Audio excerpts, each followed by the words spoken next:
Welcome back to Bad Luck Garage, everybody. Hope you haven't missed me too much. Some of you obviously have, because I've been getting blown up with questions on Facebook and on the channel here asking when's the next video gonna be. Well, I've got to apologize for that. We actually had just a string of bad luck all through December. I was sick. I'm gonna try to avoid keywords that might get this video blacklisted or whatever, but let's just say I got really bad sick. I missed a lot of work, a lot of garage time. The wife got sick. My mother got sick. She's currently just getting over it. So we had a bad month there. But hopefully everything's going to get back on track soon and I can get back to making videos. One thing I did manage to do, though, is to finally get a hood on Chaos Theory here. Now, I posted a lot of video clips and pictures and everything while I was installing this hood on Chaos Theory. I posted those on the Instagram page. If you guys aren't following me on Instagram yet, by the way, it's at the Bad Luck Garage. Just look for the Bad Luck Garage logo, because there's a couple Bad Luck Garage Instagrams out there. But ours is at the Bad Luck Garage. So anyway, if you're not following, you might want to. You wouldn't be behind waiting on videos. I just haven't felt good enough to make a full-blown video, guys. To be honest, I still don't feel 100%, but I wanted to do this because I know it's been, well, it's been almost a month since I made one. So we got the hood put on. We did use the Motion Raceworks Dzus rails to mount the hood on the sides here. Now in the front, you know, I was hoping to use maybe a couple more Dzus fasteners in the nose here, and that's something we still might do in the future. But for the time being, I had two sets of these black hood pins here. So just to close up the gap here in the front, I decided to just throw a couple hood pins in it. It's nice and solid now. The gap's gone. So yeah, seemed to work out pretty good. Now, as far as these Motion Raceworks Dzus rails go, I want to say they're fantastic, okay? I'm just going to say that right off the bat. But there are a couple areas that I kind of feel like they could have, you know, done a little bit better on, or maybe made some more options on. So I'm going to kind of go over those. I'm not, obviously, the hood's already on. This isn't going to be a full install video, but I do want to say the install is pretty straightforward, and Motion Raceworks actually has a YouTube channel where they show you how to install these Dzus rails, and it's like a 20-something minute video. It's very detailed. That's the video that I used to install them. But you know, like I said, there's a few areas that I wish would have been different. One of those areas is, and I knew this going in because I'd actually contacted Motion Raceworks. This is a cheap hood, guys, and I want to say that right off the bat. This is a no-name brand hood here. The guy I bought this from, apparently he has a friend in Kentucky or something that has molds to these hoods, and he makes them in his shop or whatever.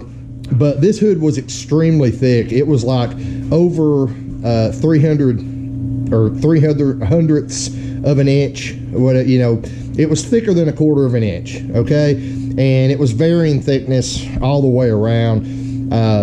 That's the biggest issue I had, and I want to make that clear, because what I'm about to say was not Motion Raceworks' fault at all, but it is an area where I think, you know, they could do a little bit better for maybe people who were buying cheaper hoods, you know, like me, that had to go through a bunch of drama. So the first thing that I think they could improve on is a broader range of fastener thicknesses. So basically, when you call Motion Raceworks or you get on their website to order these Dzus rail kits, they give you a choice of 3 thicknesses. Now, what that means is they only have one size of Dzus fastener available, and that size is 0.550 inches. You know, that's how long the fasteners are, okay? And what they do is, depending on how thick your hood is, you've got to measure it before you order. They've got 3 different sizes of springs that go under the Dzus fastener to allow for adjustment. Well, the problem is the thinnest spring they have only allows for a hood of 0.187 thickness. Now, our hood, when we first got it, like I just said, it was like 0.300 inches thick. In some spots it was thicker than that. In a few spots it was a little bit thinner. And you know, those of you who follow me on Facebook or on Instagram, you saw the pictures and the videos I posted where Ray and I actually milled this hood down, or sanded it down. We took a lot of thickness out of the edges of the hood on the sides and on the front.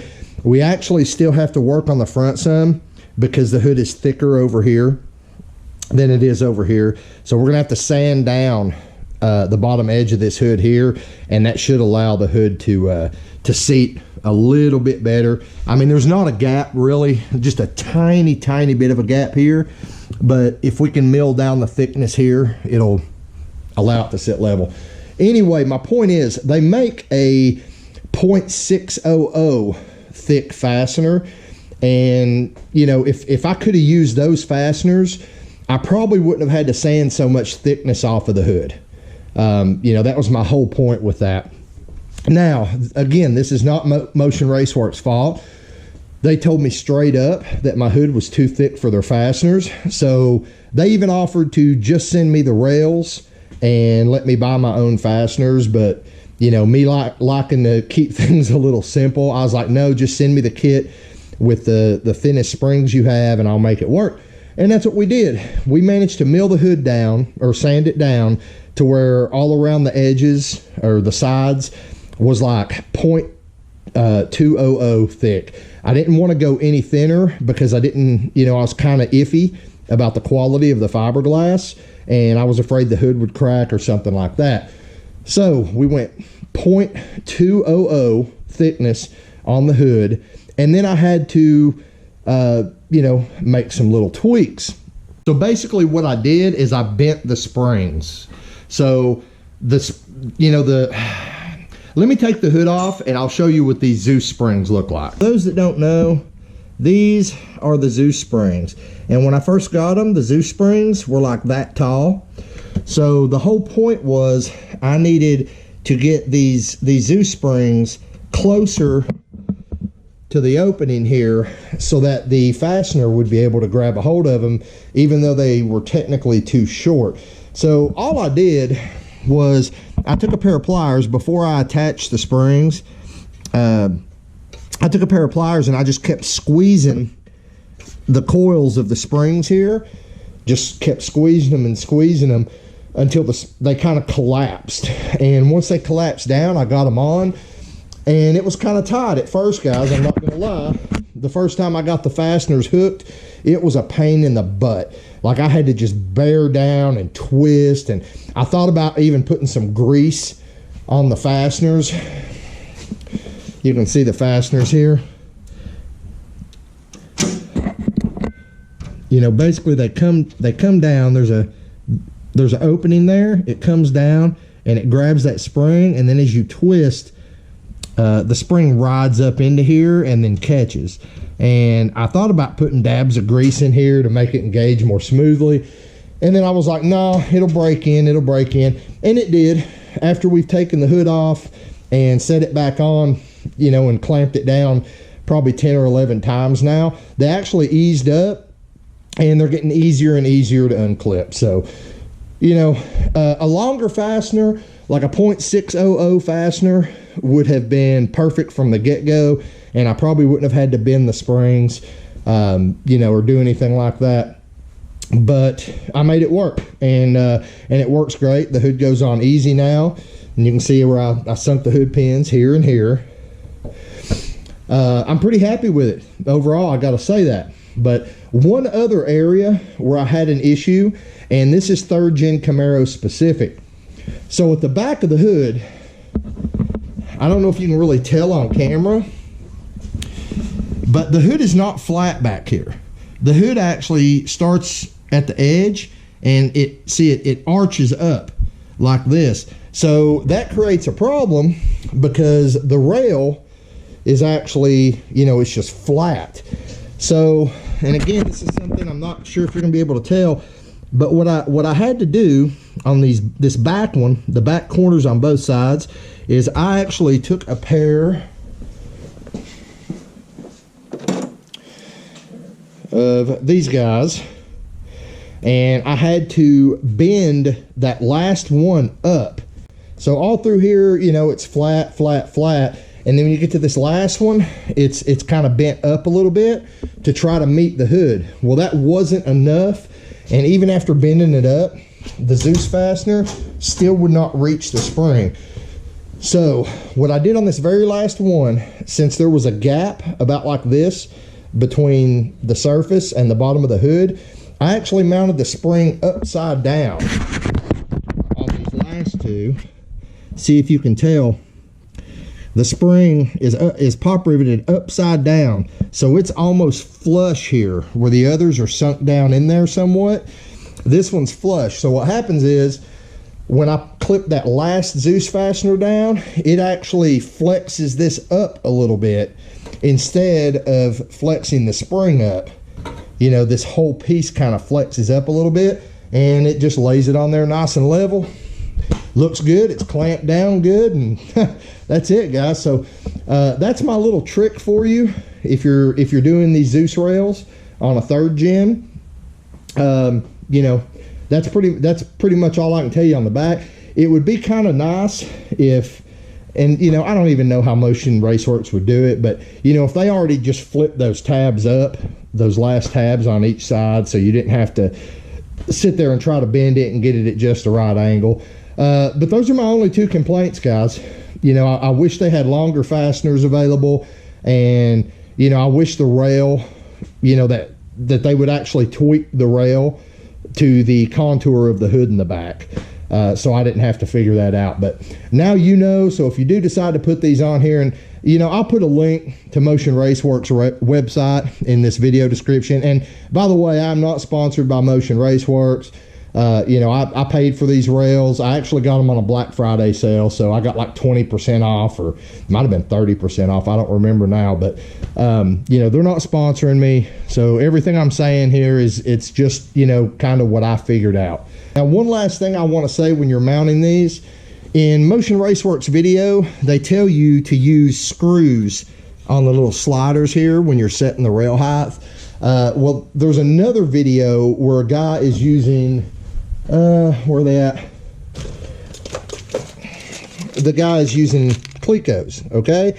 Now, I tried to use the Clecos. The problem is they're too fat, and, you know, you can use them for initial height adjustment or whatever on the rails, but once you start drilling and putting your springs in and stuff, you're gonna have to switch over to screws, guys, on your little notches here. Those Clecos are just in the way. They won't let you put the springs in. Even if you can put the springs in, your fastener won't be able to go down and attach to the spring because the Clecos just take up so much room. They're just too big for this job. So I would recommend just skipping the Clecos and just using screws when you're doing your primary, you know, setting the rail on and everything. And like I said, guys, Motion Raceworks has a video showing you how to install these. It's not hard. It's really not.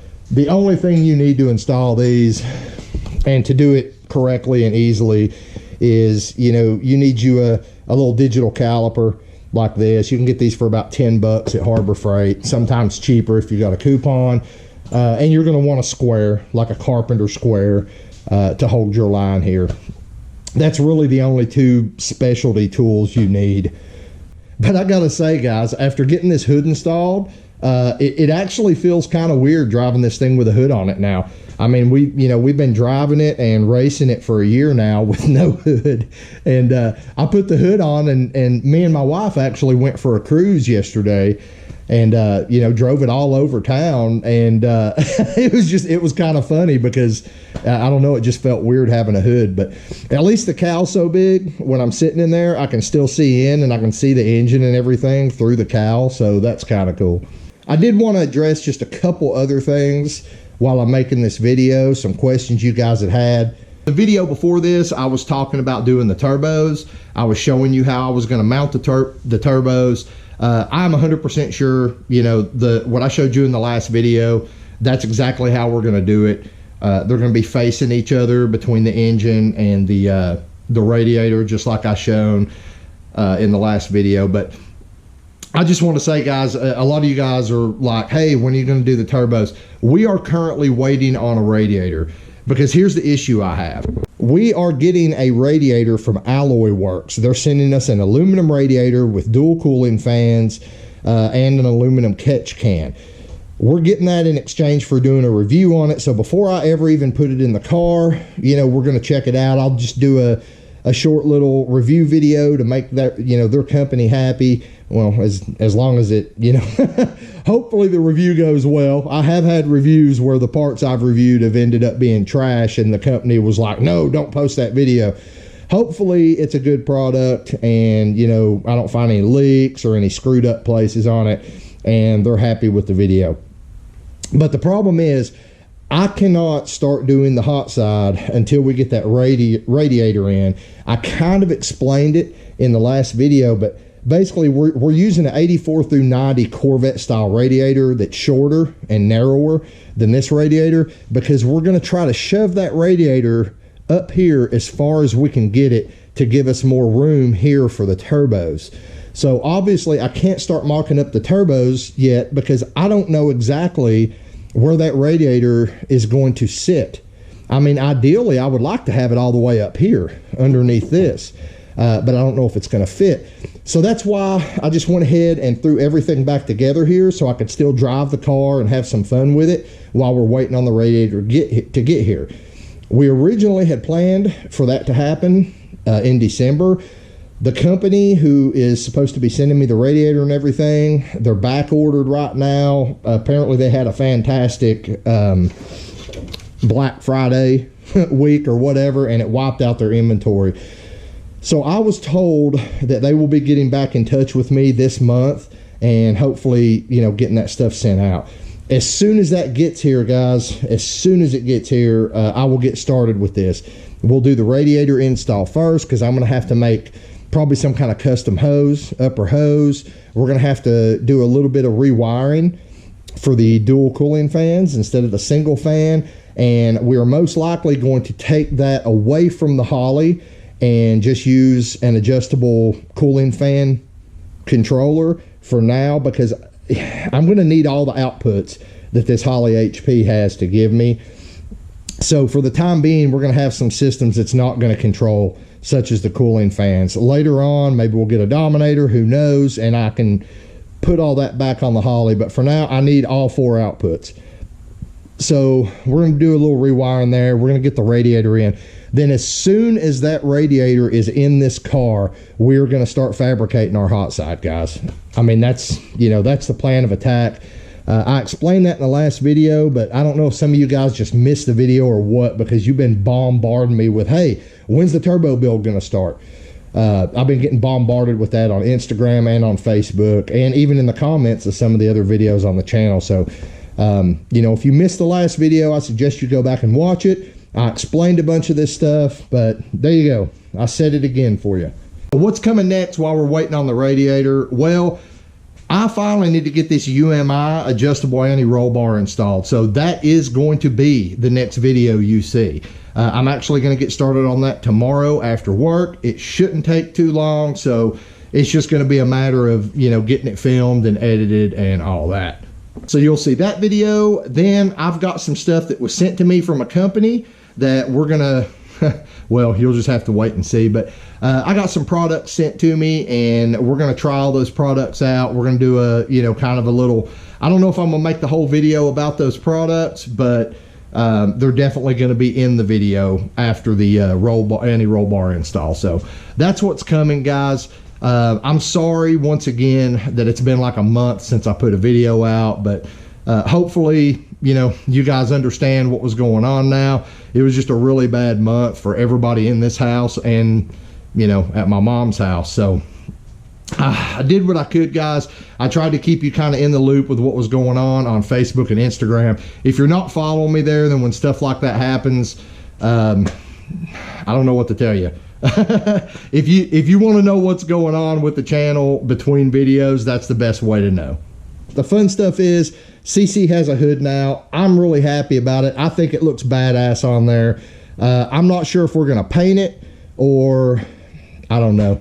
I really want to get this car wrapped. I want to talk to a local company here and see if maybe they want to work with the channel on a wrap. I've got some stuff in my head, some kind of patriotic stuff that I'd like to do to the car, if I could work out something with a wrap company. So we'll see. I may just buy some just off-white paint that doesn't quite match, just to spray the hood so it's all one even color where we sanded it and stuff. But I don't know. I guess you guys will just have to stay tuned and see. So with that being said, if you're not already subscribed, make sure you subscribe to the channel. Give this video a thumbs up if you like it. Give it a thumbs down if you don't. Either one helps. Then when you get done, get out in the garage, get something done, and I'll see you next time here on Bad Luck Garage.